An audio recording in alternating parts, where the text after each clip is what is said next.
When you start to read these things, you're stunned by it. It's so unexpected, the accounts of what took place.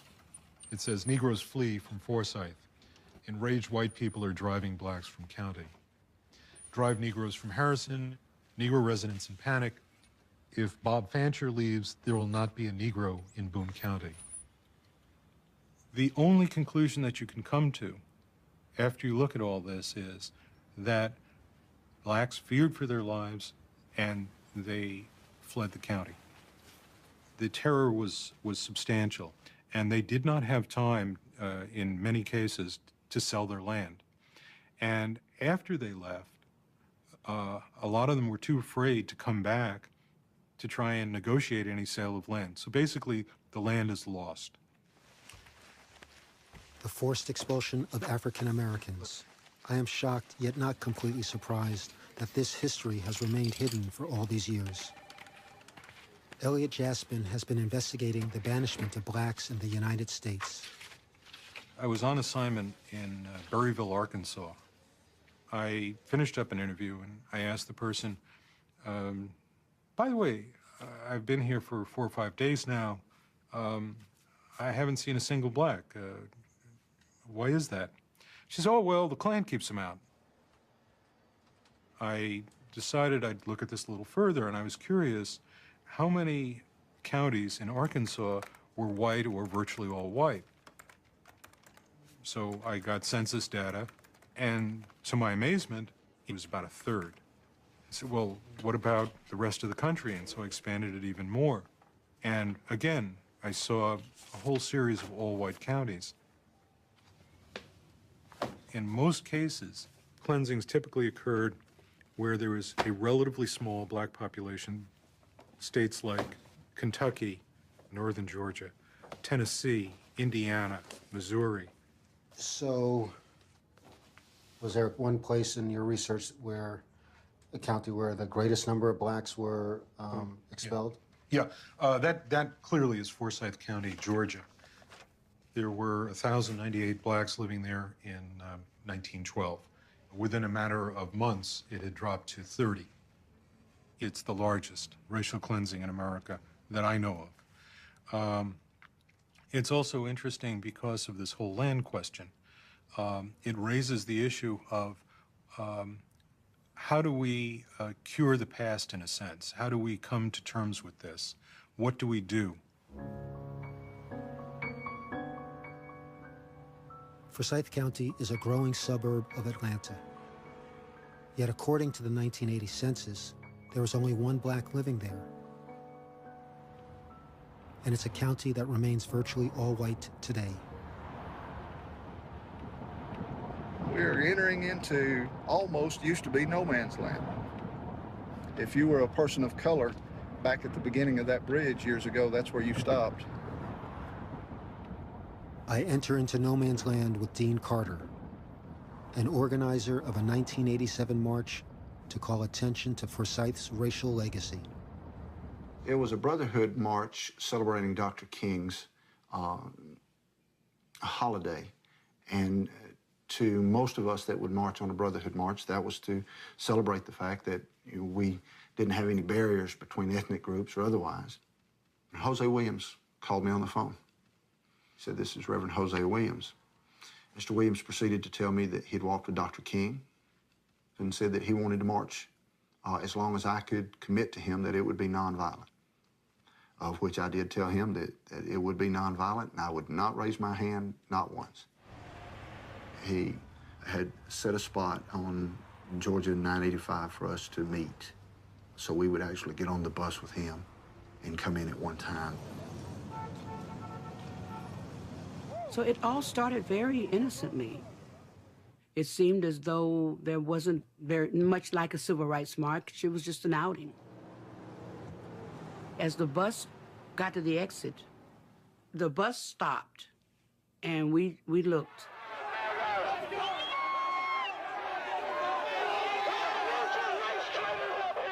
The Klan was there. The Aryan Nation was there. The White Brotherhood was there. There was actually 7 organizations there.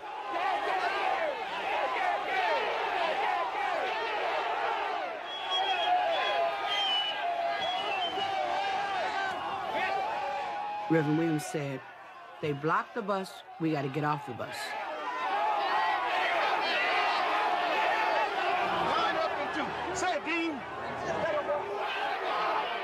Then it come down to sheer determination, whether we were or were not going to march. Of course, there wasn't an option. We were marching.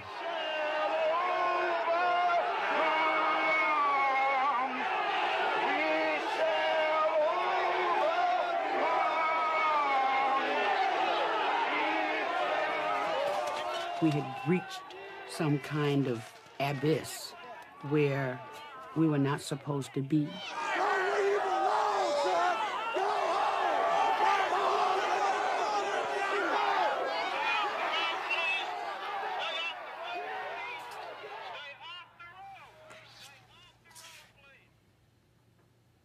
The line of people lining a roadway trying to drive the marchers out, it's as if they had read what had happened in 1912 and figured they would try to repeat it by forcing blacks out. In 1912, there were 30 to 40 family groups of African-American families who had been driven from the county. We learned that they had been driven through a combination of general intimidation as well as specific acts of violence.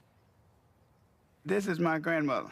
Her name was Mattie Bell Black, that had to leave from Forsyth County. They came to him and said, all of you got to go. Tonight, you know, got to get out of here tonight, because we're going to kill you. My name is Lily Nash. My dad said that every black person had to leave. They had to be gone before 12 o'clock midnight. Everybody. My grandma, she was one of the people who left earlier in the day. This black guy was supposed to have raped this girl. And they lynched him that day. They drug him around. And then that night, they went to the black community and ran everybody out. We were about the last ones to leave, my mother and father. They were trying to stay there till the baby got a month old, but they bombed the side of the house. They burned the side of the house down. Why and who have the right to tell any man that he or she cannot live here?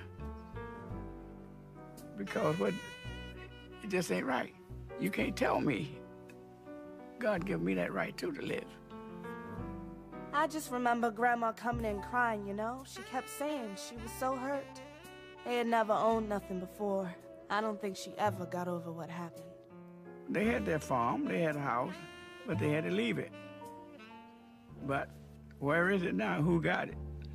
I wanted to find the land because before he died, he said, I wish I had the deeds to that land my dad owned. The notion of being driven from the land is the physical fact of what occurred.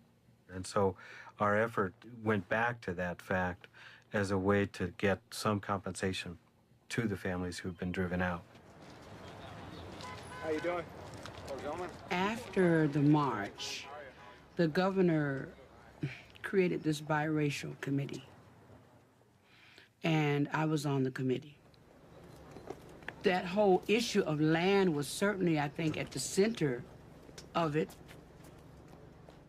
I was chosen by the Chamber of Commerce to be on that committee.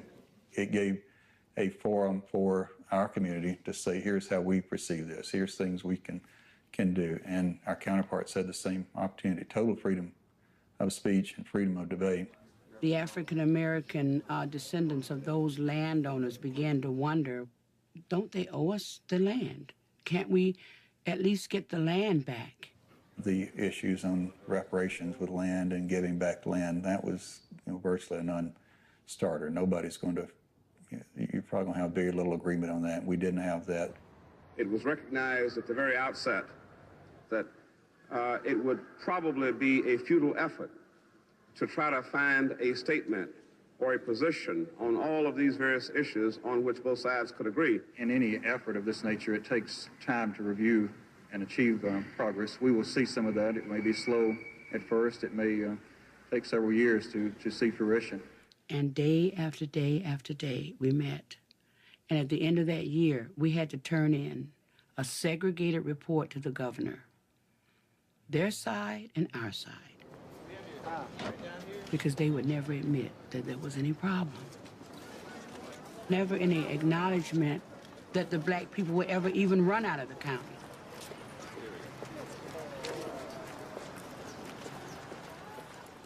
In the case of banishment, there are compelling reasons for contemplating reparations. You can locate the descendants of people who were banished. You can locate the specific property that that family lost, and then you can think about ways of going back and recovering that land. And that, I think, is the impetus for saying we want reparations. Reparations for the land that was left behind, not sold, but stolen. Somebody should be held responsible. More than 40 acres. I meet the Strickland family, descendants of African Americans banished from Forsyth County in 1912. My grandmother used to tell us all about the old homestead that was up in Forsyth County, which was strange to us because we always heard that there's no black people in Forsyth County. That's what we were always told. There used to be a saying that we even as young kids heard, you know, don't let the sun go down on you in Forsyth County. How are you? Good. I'm doing fine. My grandmother, Mama, is 95 now. It's just like yesterday sometimes when she talk about it, that she can remember the land that they had there. Oh, you think about the land every once in a while? The land? The land up where the... I'll always think about it. She really hates that they sold it. Even though I think it was under duress because of the pressure of the times and the heat from the, I guess it was racism. The land that we She's the one that kept the fire burning inside of us because she would never let it go. And she'd say, I want to go up there and see the old homestead. I kind of started thinking, you know, she mentioned that so much, I want to assist in that. And then we kind of planned a trip up there. I'm surprised to learn that the Stricklands still have a family burial ground in Forsyth. But it's located on white-owned land.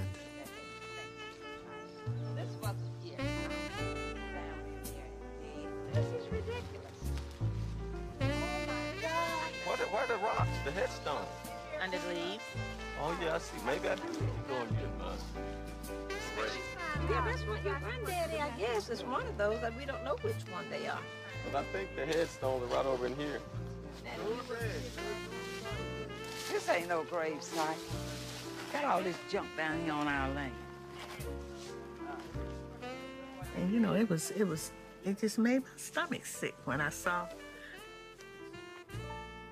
old truck doors and truck axles and just general debris and garbage. Yeah, we did. Their hard work helped build this place, but they didn't count. Throughout the United States, Banishment Cemetery is a reminder of what has been lost. It's tangible evidence of the community that once existed there. It is a monument to the past, right? We think of these often as cities of the dead. There are still African-American inhabitants of these banished communities. Just think, this was my granddaddy's land, and it was 80 acres of it, but there were also around 2,000 acres in all that belonged to different people. But where and who and how it got gone, we don't know. Yeah, and there's one right over here. I don't know, it's a strange thing. It's some feel about it that's real for me.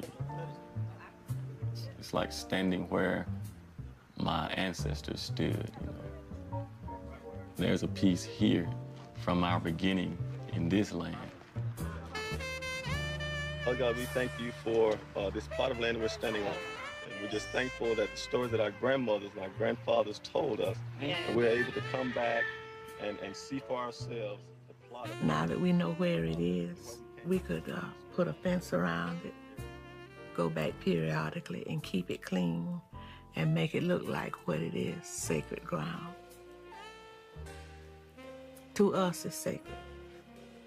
So.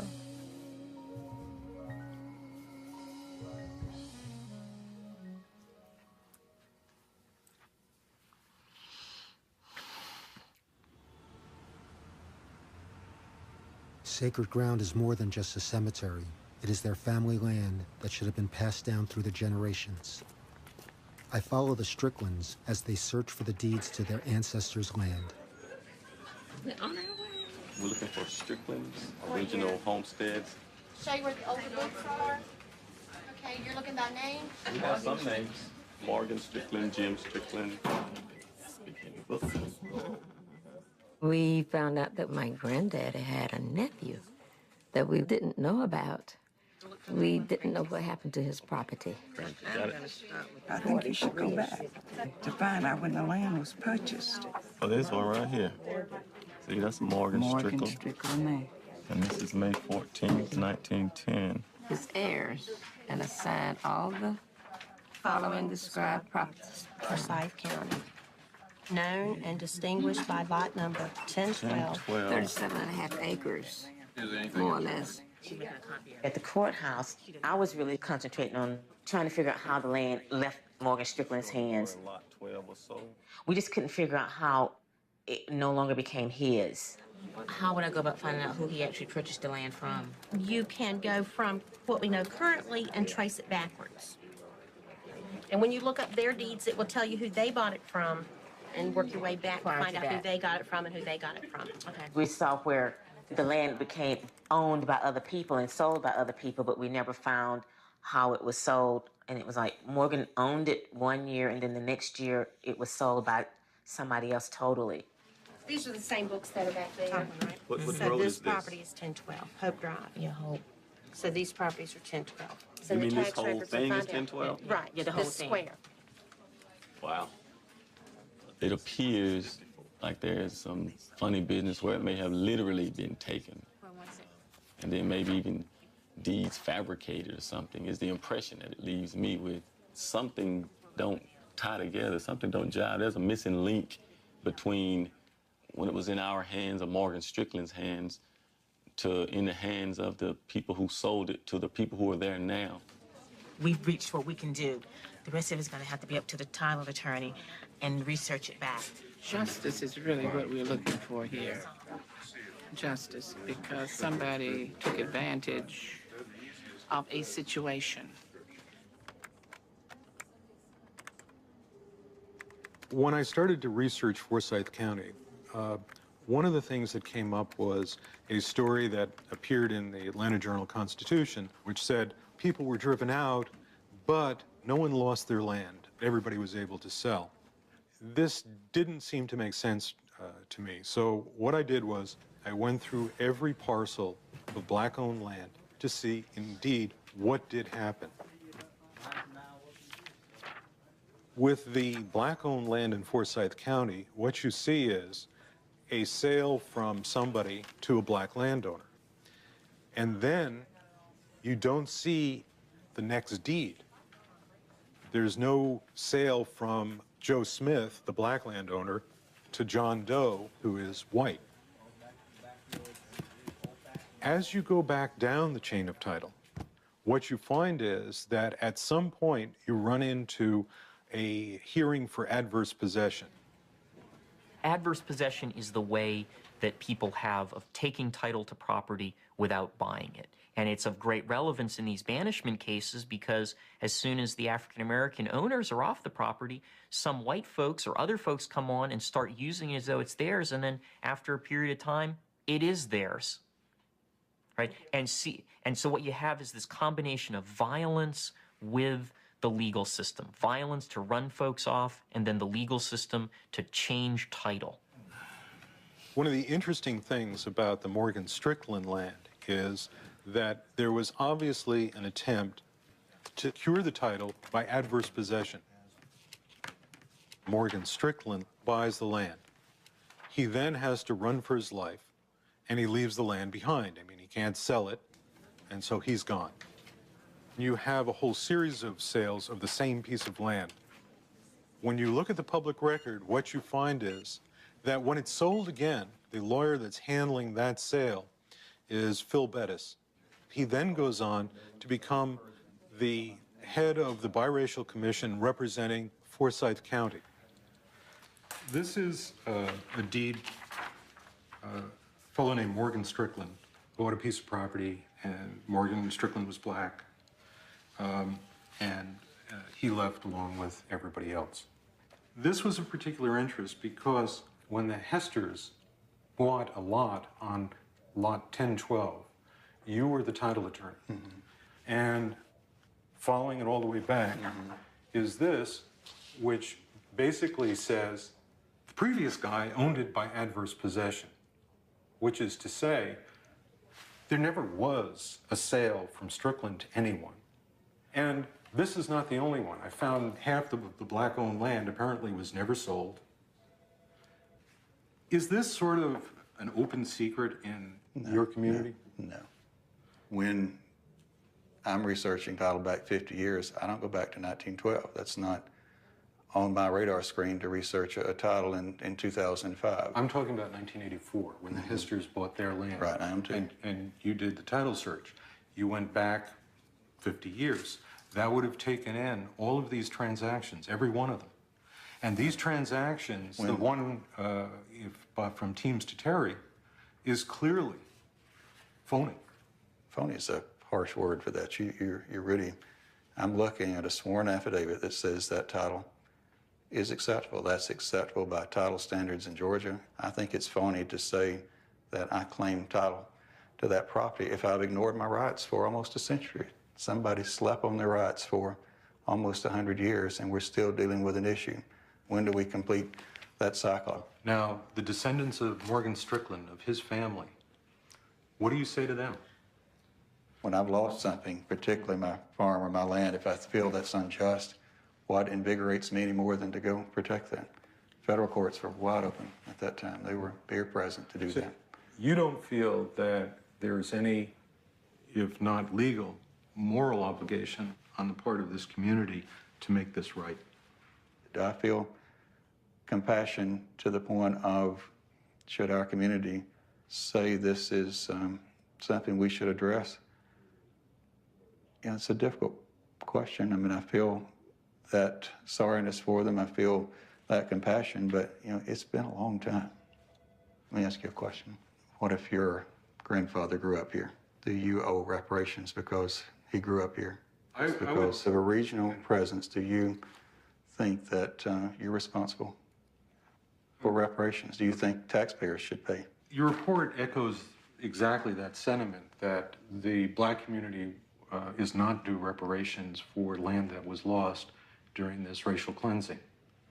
Cleansing is an incredibly offensive word. What happened here, and the historical record is extremely clear, is that a person of color in this community, they were ordered to leave.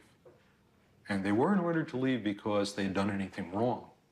They were ordered to leave because they were black. That is a racial cleansing. I think Phil Bettis embodies the kinds of contradictions and problems that the county itself faces. He has fashioned what is basically a fable of what took place in Forsyth County. And the fable goes that, yes, there were unfortunate things that happened. Yes, some blacks were threatened, but we bought the land from those people who left. And so there really was no injury. And that's a very comforting story. It's not a true story, but it's a comforting story. Whose story is the true story? Who has a right to the land? The whites who live on it now, or the blacks who abandoned it in terror in 1912? I don't know. One thing is certain, how valuable the property and homes are today.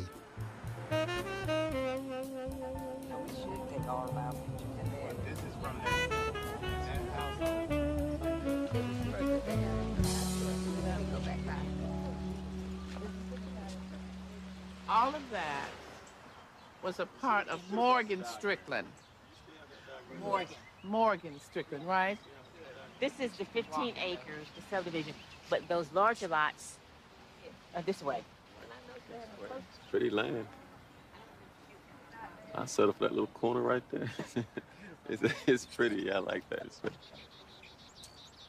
It seemed just on the surface as such an impossible thing to do because it seems the people that are on the property now, they didn't take it. You know, they somehow, as far as they're concerned, the purchase that they made was legitimate. And then, but maybe the ones that sold it to them maybe was the wrongdoer in some way. Would have been great if we would still had something that, you know, our kids and grandkids would be able to hold on to. We don't have anything to, you know, pass down. And that would have been sort of a legacy, like. There would have been a lot of land there and a lot of blacks there had they not did what they did, had they not ran them all out in 1912. You said that it was a shame that they let this property get away. Yeah, it really did. Would you like we to had live no back- choice. I know you didn't. Would you like to live back here again? Yeah, fix up, sure. Love it back here. It is pretty, and let's get on down the road. Okay. The loss of land is really devastating for the African American community because it's not something that one can recover easily. Many African Americans have been faced with the obligation in the 20th century to start over once, sometimes twice, sometimes three times, very often as a result of either racial violence or racial discrimination. And being run out of town and losing one's land is one example of that.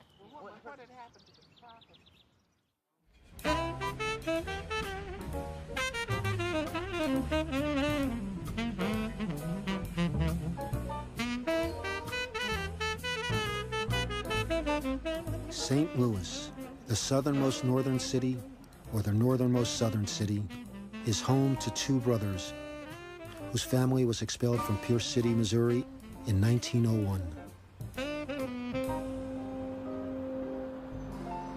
My dad always told me that the family was run out of Pierce City. They had to leave Pierce City. But his mother never told him, so I never knew the reason why. About 3 years ago, I was at a conference, and there's a lady sitting next to me.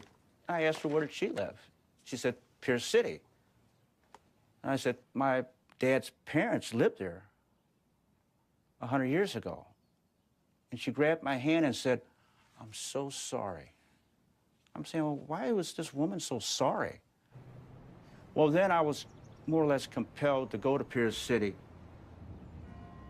I asked if there was anyone in Pierce City that I could talk to. He went to Pierce City City Hall, and they immediately sent him to me because they knew that I knew what had happened to the African Americans. I laid these pieces of paper out, and he looked at this picture and read down here, group of Pierce City refugees in Springfield. Those are my people. He practically started jumping up and down. That's my great-grandmother. That's Aunt Pinky. That's my grandmother, Uncle Arthur, Uncle Ernest, Aunt Maria, Uncle Jamie, I believe. And these are the two they're Mosses. That's all my family. And it even tells a story how they escaped, where the bullets were coming through the house. They went to the cellar, and then from there, they crawled through the grass, hit by the well. Bullets were hitting the wells. So then they ran off into the woods.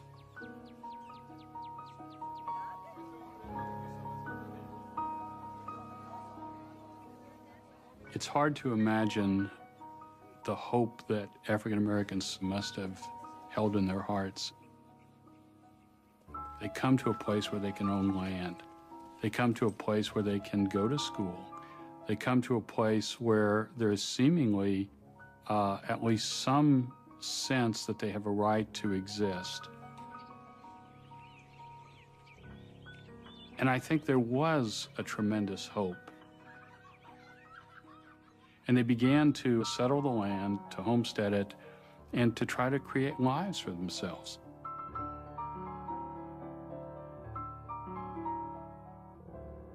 If 1901 had never happened, my family might still be in Pierce City. They owned a 2-room home in Pierce City. They were very religious people. They might still be there.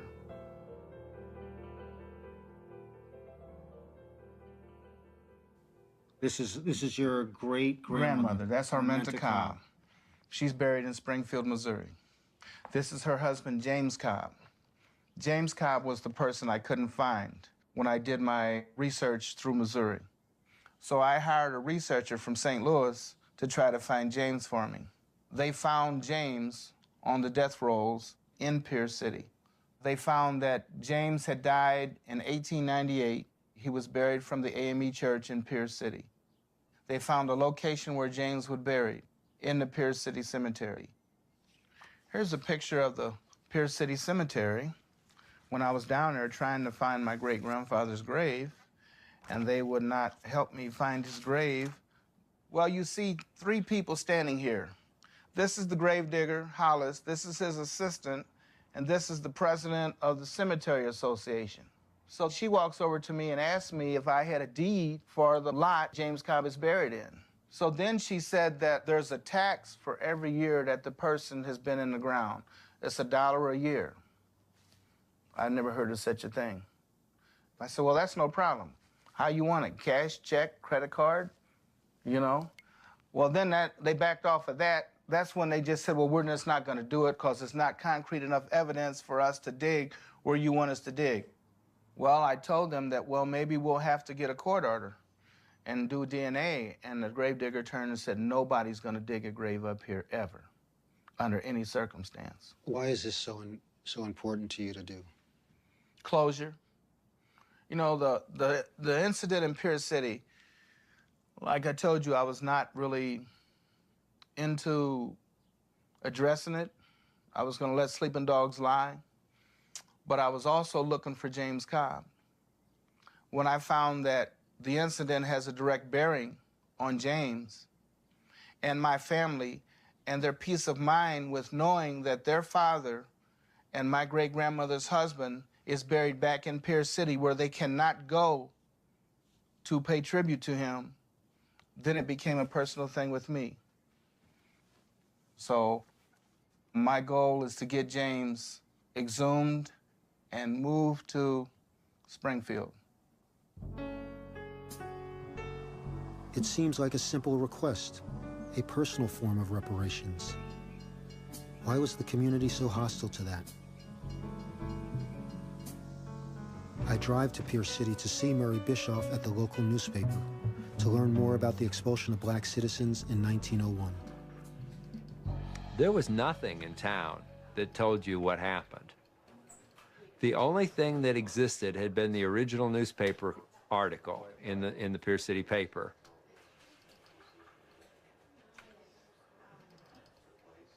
And I read that article, the hair on the back of my neck stood up. I said, what in the world is this? So I crafted together a 3-part story that we ran in 1991 on the 90th anniversary of the event. It was a sensation. And the old-timers in Pierce City were enraged. I had a phone call from one senior citizen who flat out said, let old soldiers lie. That represented a lot of people in Pierce City, how people in Pierce City had been. And it became something that was very much a part of the community's character. When I had moved out here, I didn't know any of this. And I was sitting at my wife's cousin's house one day, And there was a fella visiting there, and he said, you know, I just like it around this part. And I like it around these parts just because there's no niggers. And I found even the best people in town had the N-word in their vocabulary. It was part of their culture. It wasn't necessarily a declaration of hostility, but it was there, and I knew it. I recognized it. It made me uncomfortable. The whole culture of this area evolved out of the eviction of those African Americans from Pierce City. So I'm from New York City, and truthfully, I'd like to know anything that people may have heard about or know about long, long time ago. One of the things that I'm interested in is that what happened in Pierce City in 1901 when the black population was wiped out. Do you know anything about that? There used to be colored people in Pierce City. There was a church on the corner of Commercial there, and there was several families that lived here. What happened to the colored people in Pierce City? They had a hanging here in Pierce City, and the colored left. My daughter-in-law worked at the paper. They've done stories on that since then. Oh yeah, Murray at the Monet Times was doing a book on it. He researched it. He made a lot of people mad. People won't talk about it. I lived in Wentworth, the next little town over, and so, you know, it was just always. We just always said that there wasn't any. Never was any. Well, colored people here, and they never. You know, we never seen any colored people, and you know, I think they put to death a colored man. The time that I've been in the town, I've never seen anybody. You've never black. seen a dark No. Negro? No. And you probably won't.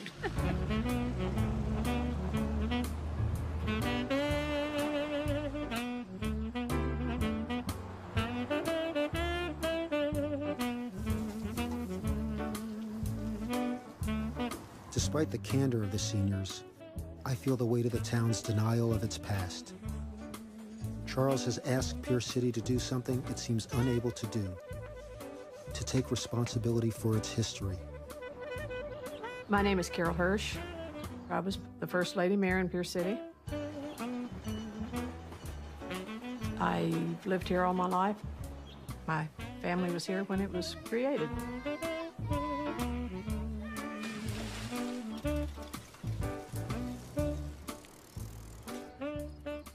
There were some stories that most people didn't want to talk about. There was a black spot on our history.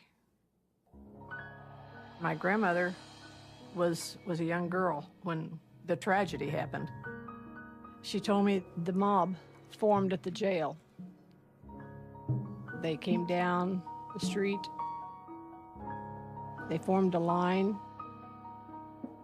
They said they stood shoulder to shoulder and just fired across into what we believe was the black community in this area here. I can hear it. It must have been horrible.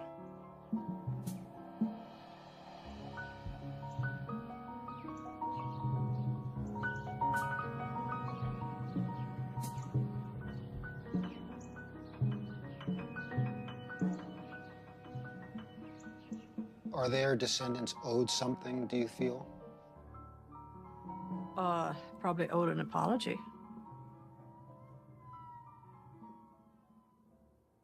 I know that you have been in correspondence with Charles Brown. My understanding is that Mr. Brown wants to remove the remains of his great-grandfather. Yes, he does. Now, I may be mistaken, but I understand when he first came to town, he only wanted to mark his great-great-grandfather's grave.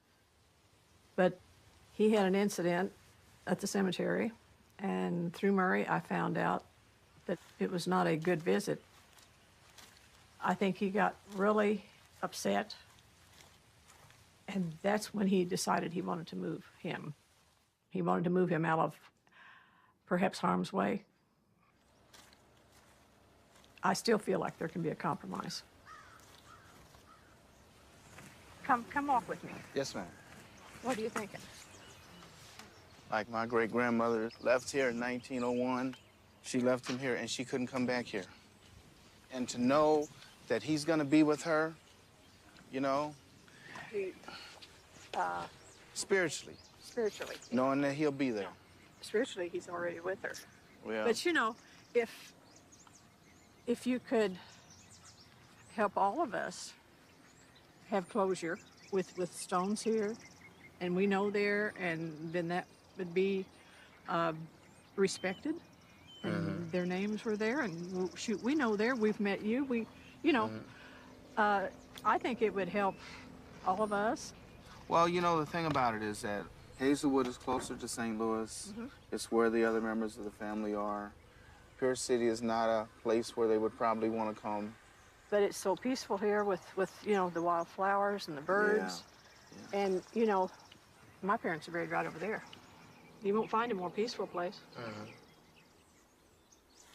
They asked me if I would be willing to put a monument near to where he's buried and we have a ceremony. And I said, well, what does that do? You know, I just think that we'll have to come to a meeting of the minds. Because we're not the cause of him still being here. You know, we were people that were progressive, educated, so who knows what we'd have done here. We were never given a chance. But that's all behind us now, you know.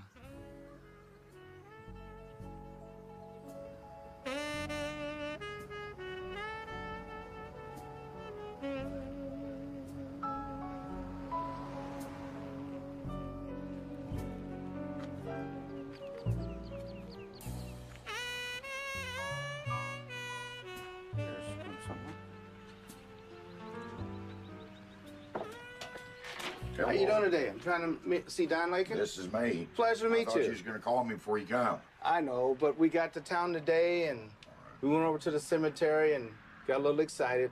Got a little excited? Yeah. How'd you get excited? Well... Are you Charles? I'm Charles. This is my brother, James. How you doing? James, how are you? I was up the cemetery. I've been up the cemetery a couple times looking at that situation. And I don't know who you're going to get to do this. I mean, you have to go through somebody to do it. But they're going to have to make sure that... Do you have the capacity to do this? Yeah, I do. But if we open that grave, if that isn't your great-grandfather, then you're disturbing someone else's grave. If I didn't have the records that said that the family purchased the plot up there, if I didn't have the newspaper article that says he was buried up there in that cemetery, then I probably wouldn't even be sitting here talking to you. Well, as I said, the only way that I know to go about it, because you don't want, as I said, you don't want somebody buried up next to your family. It's not your family. Okay. The grave's unmarked, and that makes a big difference. That makes a big difference. I assume that I ought to get a hold of the county attorney and find out the right course to go about this. What kind of time frame are we looking at response from the attorney?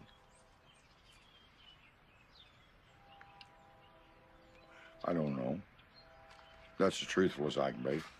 I know you've heard of what happened here and everything about it. If you were me and you found out about it and was potentially your family and the rest of your family were not able to come back the year after they were expelled to put a wreath on his grave, when you asked me how I felt when I first came here, that's all I thought about. It hasn't changed inside for you as far as family, as far as your family. And yes, I understand that. This is your copy of the newspaper article. It was in the St. Louis Post-Dispatch. That's our great-grandmother. That's Aunt Pinky. That's our grandmother. It's Uncle Ernest and Uncle Arthur, and those are all cousins. That's yours.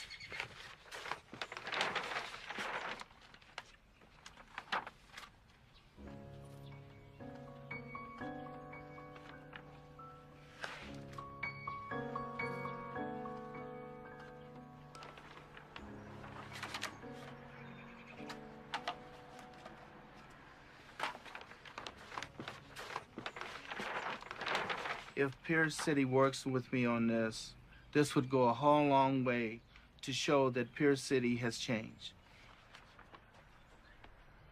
In a situation like this, you need to reclaim the truth of history.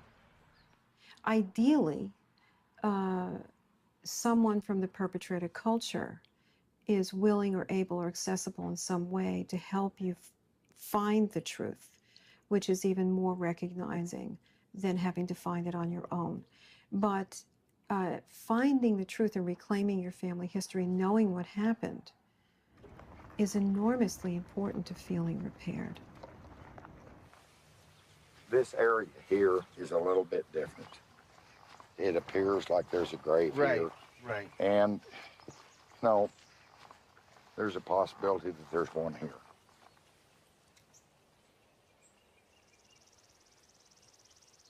Do you know of anybody else that died at the same time he died that they would have used the lot? No. And really, that's what we wanted when we came down here before.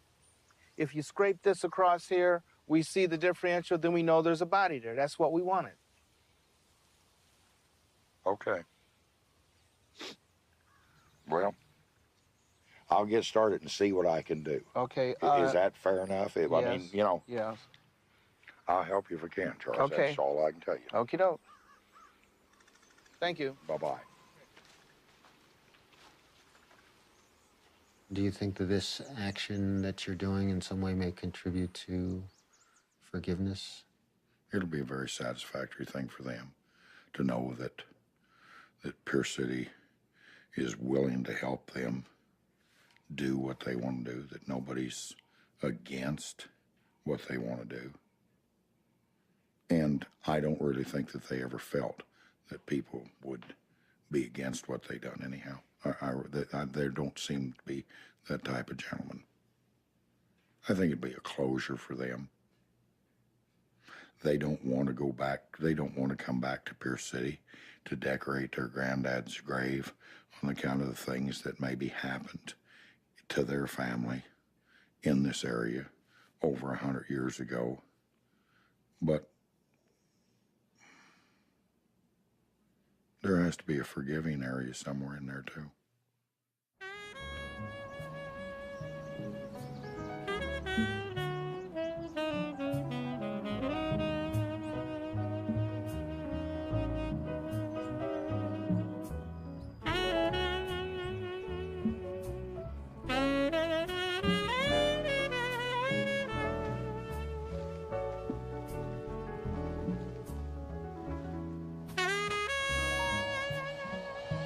A forgiving area. Maybe repair begins in that elusive space where perpetrators and victims find common ground.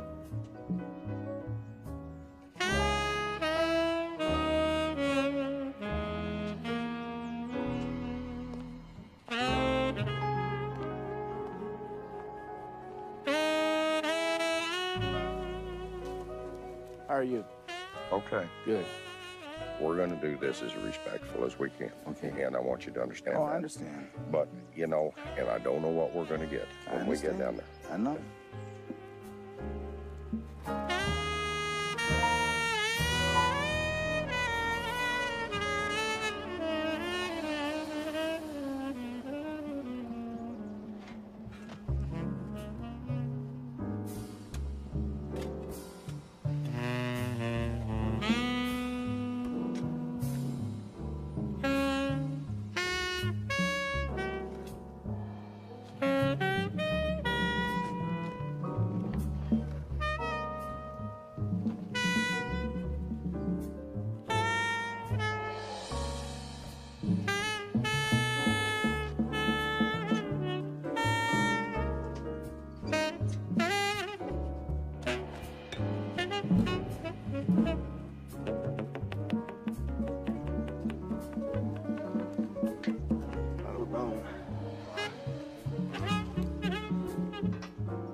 Maybe.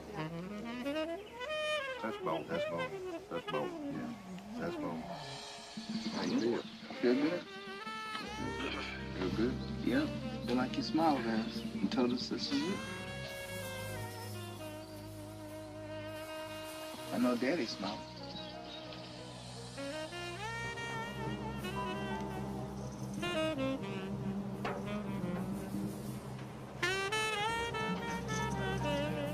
But you know, this has been a long, drawn-out procedure for Charles. And it's...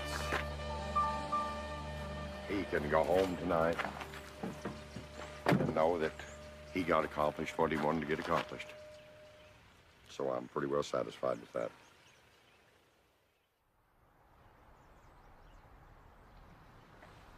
Father, we come here gathered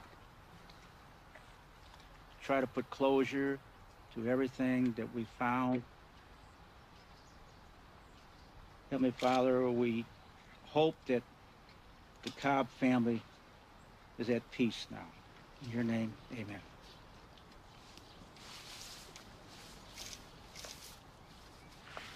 Yeah, take it. Okay. Lower it down. There you go.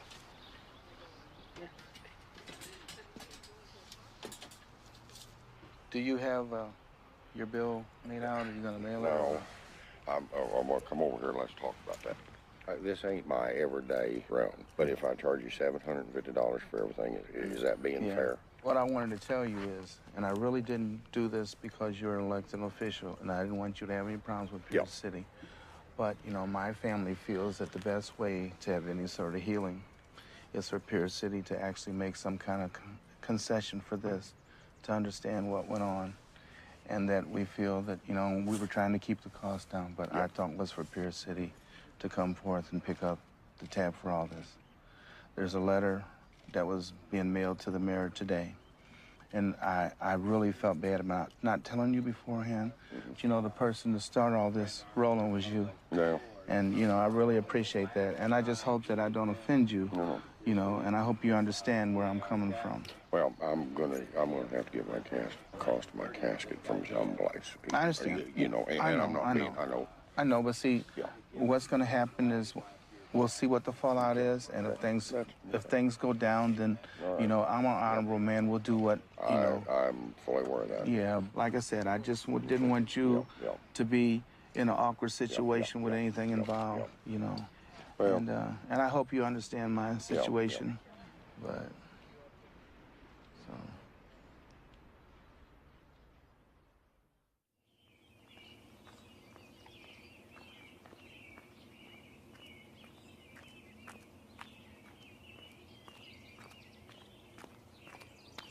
Don said that Charles was going to send the city a bill for $6,000.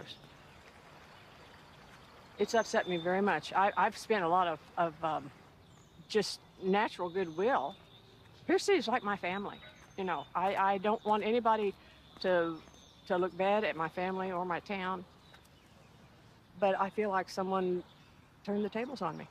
That I was maybe used. I want someone to tell me I wasn't, that I was helpful, that I wasn't duped. I had no idea where this was going, other than yesterday I thought that would be a peaceful end. I'm going on home.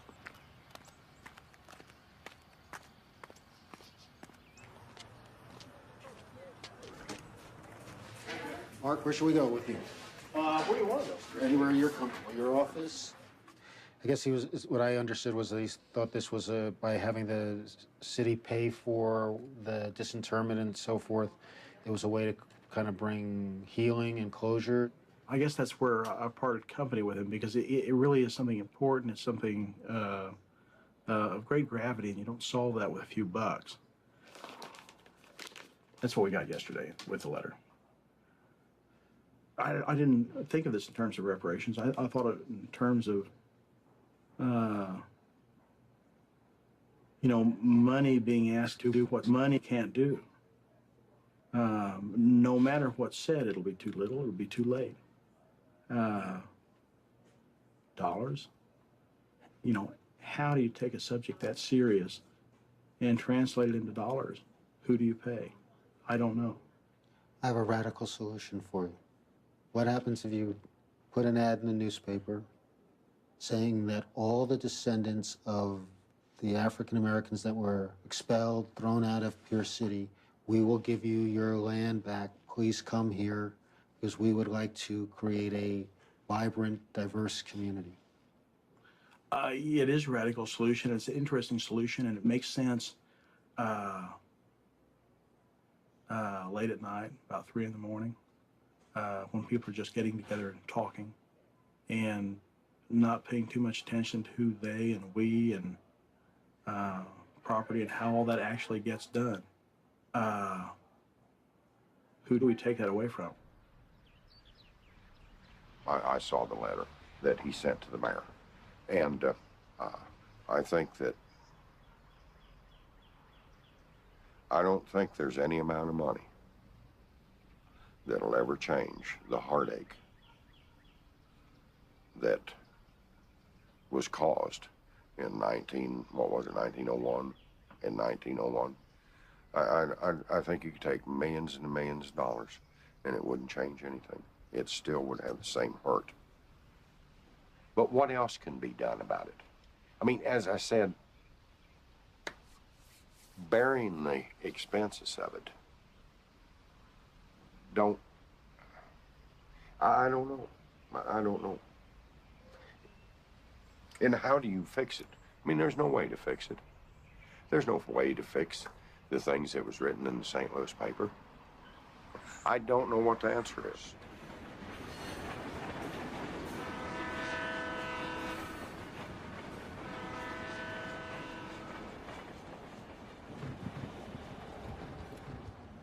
One of the things that's really important is for Black people to be able to have a way, an arena in which they can articulate what reparation would mean to them, even if it's only a fantasy that cannot be actualized. I think on the white end, whenever you feel either personal guilt or cultural guilt, reconciliation can't really happen unless you feel like you gave something that had meaning. You have to feel that you gave and that it actually gave the person something.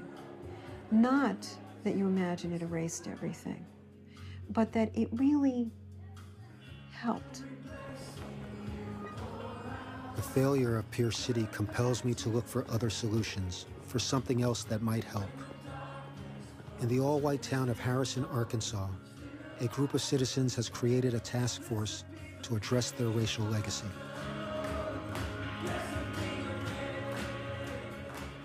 What we've done in Harrison, Arkansas has been voluntary repentance. Nobody forced us to. And also the type of reconciliation we've tried to do has been meet people where their needs are, rather than just a blanket statement for those that who may have been involved or not involved. It's such a broad thing to do reparations. It's like, who do you punish? I mean, it is a lawsuit. It is, you know, they call it awarding damages to people who were wronged or descendants of wrong. Glad you're here this morning. All right, let's pray, and then let's just go right into praise and worship. I've been living in Harrison about 11 years. Came here by way of Wimberley, Texas. If you just moved to Harrison, there was nothing in the community to throw any alarms or red flags. It was just a nice, quiet little town. And then this article came out, and for me, that was the first time I ever discovered any of the history of Harrison. I went to work on the 1st of November. A team from a junior high school in Fayetteville had played ball in Harrison.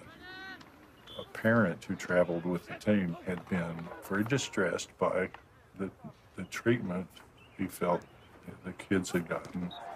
We had a very gifted athlete that was black, and he was subject to racial slurs the whole night. After the game was over, they refused to shake her hands. So we left the field, went to buy the kids a meal before they traveled back to Fayetteville. It was Halloween, and somebody come in a ghost suit to get a free sundae. And the kid had thought it was the Klan. The black boy, looked up, was just mortified, scared to death. I saw fear, horror in his eyes. He ran off to the bathroom. I mean, here's a kid who comes over here. Every time he comes here, he's scared that the Klan's going to come and get him. I mean, that's terrible. I hate that. That's where that began to really gnaw at me. Eventually, I published a series of articles in the paper. People got pretty upset. And basically what I heard was, we don't have any racial problem here. Right after I read this article, within 2 or 3 days, the head of the Ku Klux Klan was on TV. He made this comment, "I speak for white Christians in Harrison, Arkansas," and that just antagonized me to say, "No, you don't. You don't speak for me." I began looking to how do we solve this problem? We've got a community of 12,000 people, almost no African Americans, very little diversity, but it's been that way almost 100 years. How do you work with a race that's not there in your community? How do you make reconciliation with somebody who's no longer there? So we first started with ourselves. We started with an acknowledgement of what happened in 1905 and 1909. We had a symbolic washing of each other's feet before the community, and we said a prayer of repentance. So one of the things that we've done is an affirmation of wholeness, that from this point forward, we're not going to allow these things to happen again. Recently, we just gave away a couple of scholarships, and I thought that was fitting that as 100 years later, where blacks were driven out of town, now there's a scholarship given to minority students to aid them in their college and their education to come to Harrison. So it's quite a big reversal. We started out calling it the Aunt Vine Scholarship. Aunt Vine was the last black lady that stayed in Harrison. She didn't leave during the race riots, stayed with the family that she had been with for years. We wrote up her attributes and why we wanted to honor her, and it was a concrete example of what we wanted to connect with our past. Wow, she looks like my great-great-grandma. How do you feel about this scholarship they gave you then? What do you mean, how do I feel? Well, I understand that they think that the scholarship is a way that is helping them heal and change their image. I just thought that, for real, just to be real, I was like, well, they just trying to help us out because, minority in Harrison have a scholarship, for black, what I'm saying? It'll stand out, And how'd your folks feel about coming up? My mom was like, it's a good opportunity. She worried about me, and a lot of people worried about me, because they was like, we don't want nothing to happen to you. I was scared too. A scholarship is a wonderful thing and very important to seed into young people, but it's somehow over there. And it gives you the sense of your own magnanimity and a sense of your own generosity. And that's important for people to recognize that reparations is not a one-shot deal. It's a long-term commitment to re-identifying, to reimagining what your community stands for. And so if you're not prepared to engage in that long-range project, then you may want to do a quick fix. The question then becomes, what is the appropriate means of addressing the harm here? Together as the research committee and began brainstorming some of the things that we want to... For the last year and a half, I've been involved in the task force for race relations. The reason that the task force was formed is that Harrison was a place where Black Americans did not feel free to come, didn't feel comfortable spending the night. So it would not be difficult at all for people who are outside of the area to say this was a place where racial cleansing took place. It is a place where the Klan lives today, and come to their own conclusions.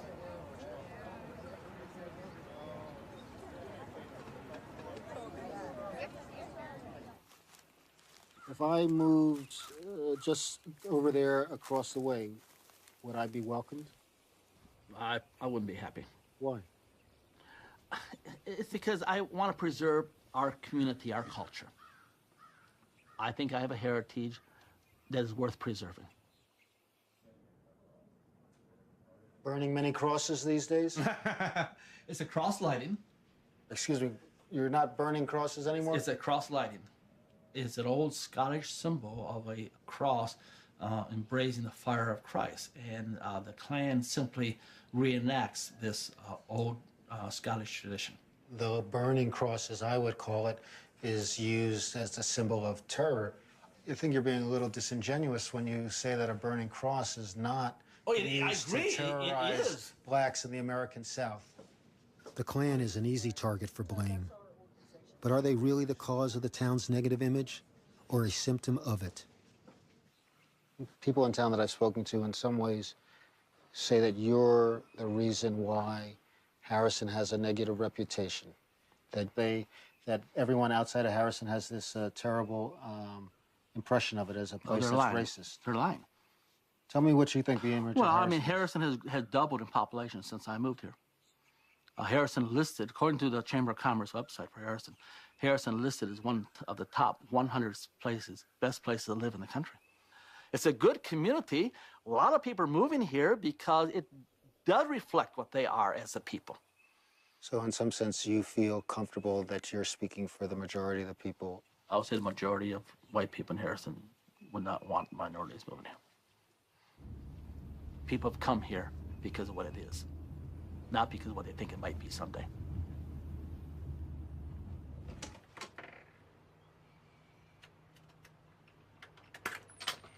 Come on in here. Okay.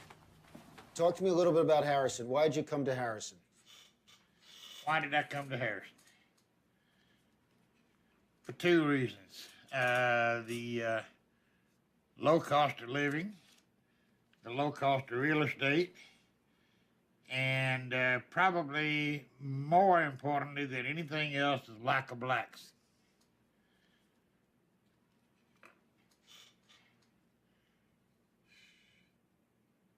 How'd you know that there were no blacks in Harrison? Because I'd been to Harrison many times visiting. I can give you probably 200 names of people who have retired here, and they tell me that the reason they chose to retire in Harrison was the exact same reason I did. And I mean, they are from all over the United States.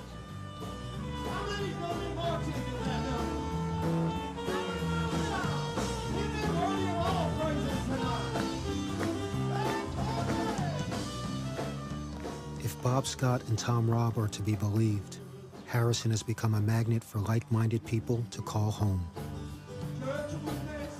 At the Chamber of Commerce, the public face of the community, I wonder how they represent the town. We are not the same community that we were in 1905 and 1909. And even in those days, it was a small percent of the population that was involved in that. And so while we want to acknowledge that, acknowledge the hurt of that, we know that we have moved past that, and that's not the community that we are today. If you're an all-white community, maybe that says that if you're not white, you're not welcome. The idea of this racist enclave in the hills wasn't what we know ourselves to be today. My concern was if that's the image out there and that's what's being promoted and publicized about your community. I have something that confuses me. There are 4 flags hanging outside, one of which is a Confederate flag. Tell me how that communicates that I am welcomed here in Harrison. The reasoning behind the flags is historical. They were put up to say, here is the 5 governments that have governed this particular area, and it's the Spanish flag, the French flag, the United States flag, and the Confederate flag, because that was all the different parts. It is not meant as a slap or a sign that says, you are not welcome here. If the flags honor Harrison's past, how can the town truly hope to make amends for the banishment of its African-American citizens? People who are on the task force for race relations are very concerned about Harrison's image in the outside world. How do we deal with this in a substantive way. And I think that that is, in fact, the work of the task force. I want to welcome all of you to the first meeting of the research committee. We are honored to have David Zimmerman with us. Welcome to our group. Thank you very much.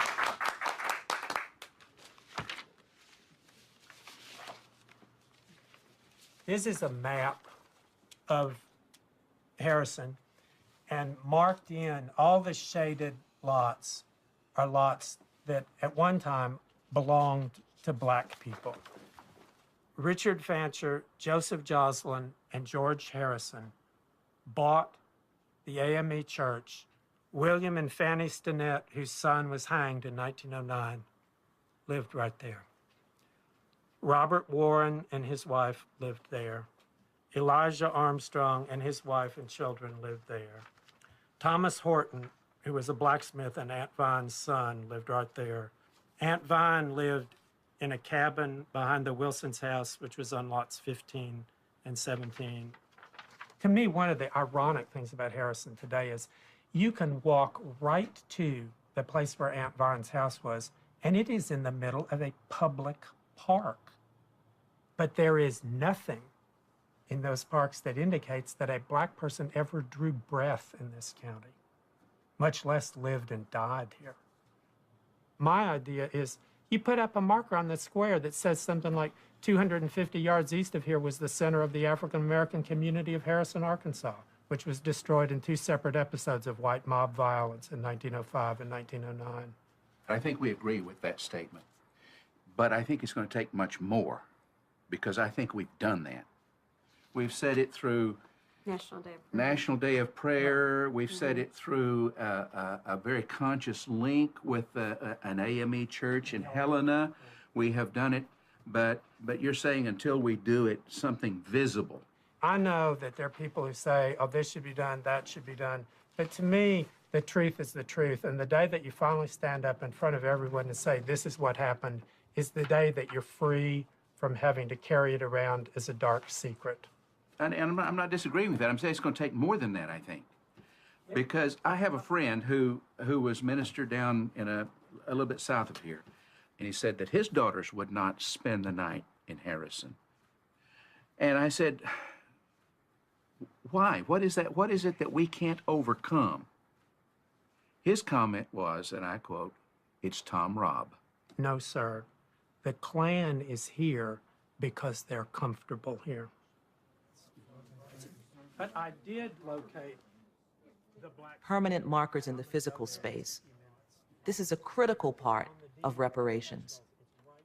That there has to be a way in which the communities themselves reflect the reality of what happened. You can go to communities all throughout the United States, and you'll see markers for various events that happened, but you'll almost never see a marker that reflects the history of racial violence.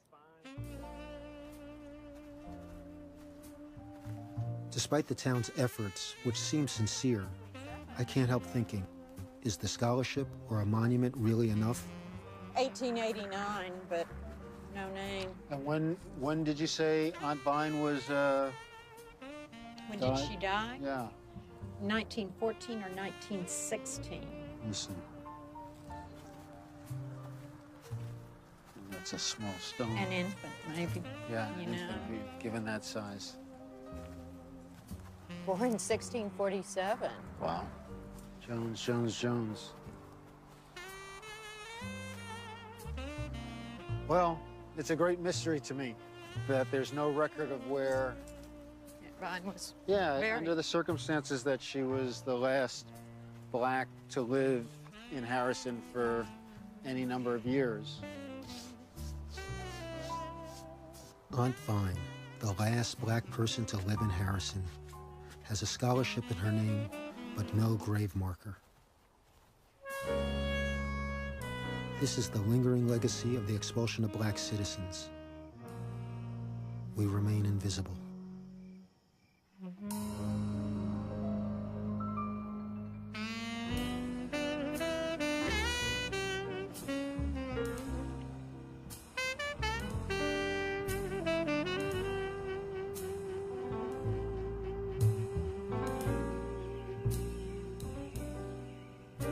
I returned to St. Louis. Did Charles succeed in getting Pierce City to pay for the reburial of his great-grandfather? Why is it so hard to find common ground? You know, when I first started making these rolls, I didn't know how to do it, and everybody in the neighborhood were guinea pigs.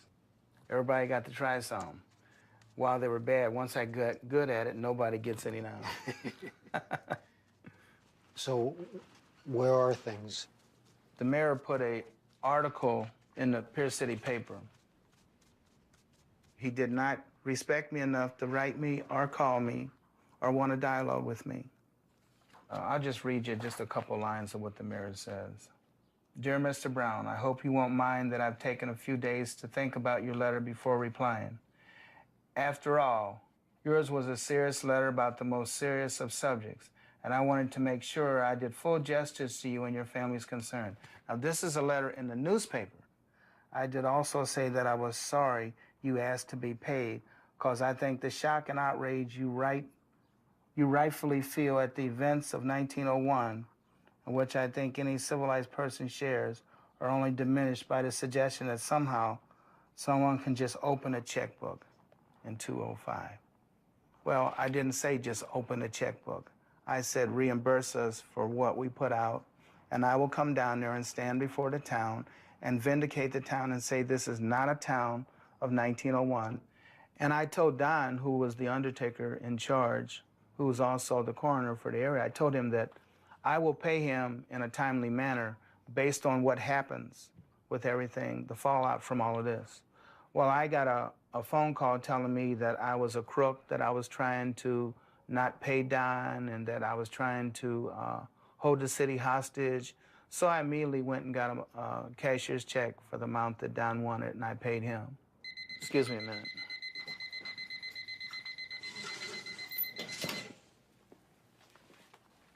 Help me understand why you didn't let anybody know that these were your intentions or desires to begin with, to have them at the very least reimburse you for your costs as a way to bring about healing. I didn't trust them. And the reason I didn't trust them because of the fact that they wanted to hide all this in the past. What did you put on the gravestone? We haven't put a gravestone there yet. We're still waiting. What am I waiting for? I don't know. I guess maybe I'm hoping that Pierce City will come to me and say, we need to address that tombstone. And that way, then they would help us in the healing process.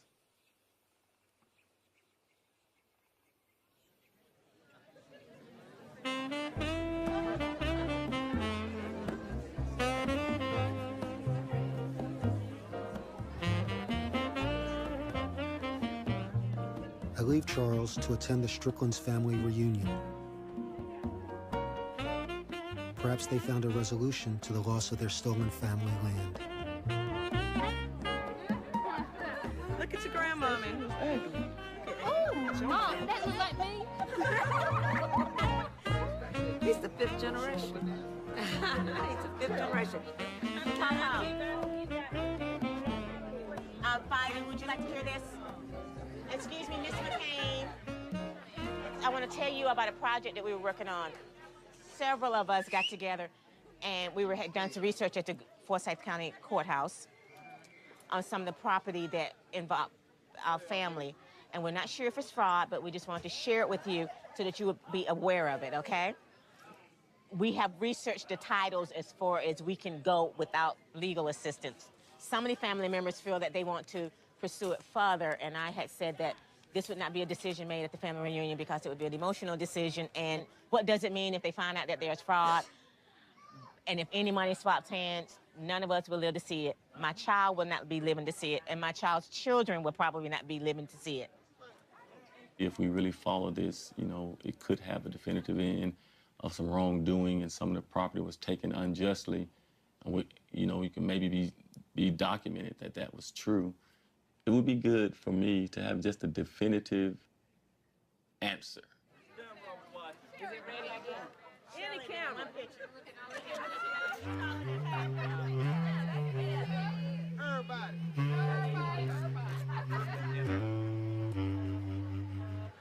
You have them all. in the formal legal sense, the time had passed for them to bring to court a claim for the expulsion. Our conclusion was that the litigation prospects were not good. But when those violations have happened on such a grand scale, you have to, if you're going to be fair about it, acknowledge that they only happened because it was allowed by the greater society. The issue goes well beyond a legal question. The time has run out for anybody to come forward and say, I have legal claim to this land. But it's a question of some things that the law doesn't address, which is what is right, what is just. And it's our sense of rightness, it's our sense of justice that I think comes into play here. That black-owned land was indeed appropriated by the whites. These black landowners were victimized, and they deserve the compensation.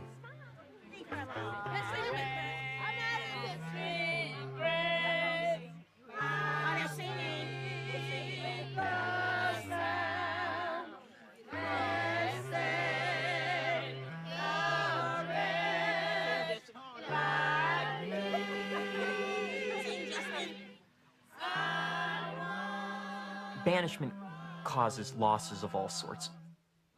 There is loss of opportunity to interact with folks who have been banished. There's loss of community. And those things are very hard to get back. And I think that's one of the things that the reparations movement promises.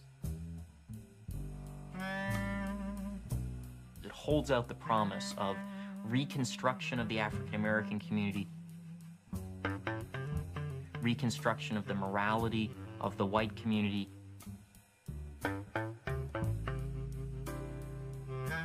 reconstruction of the entire American community.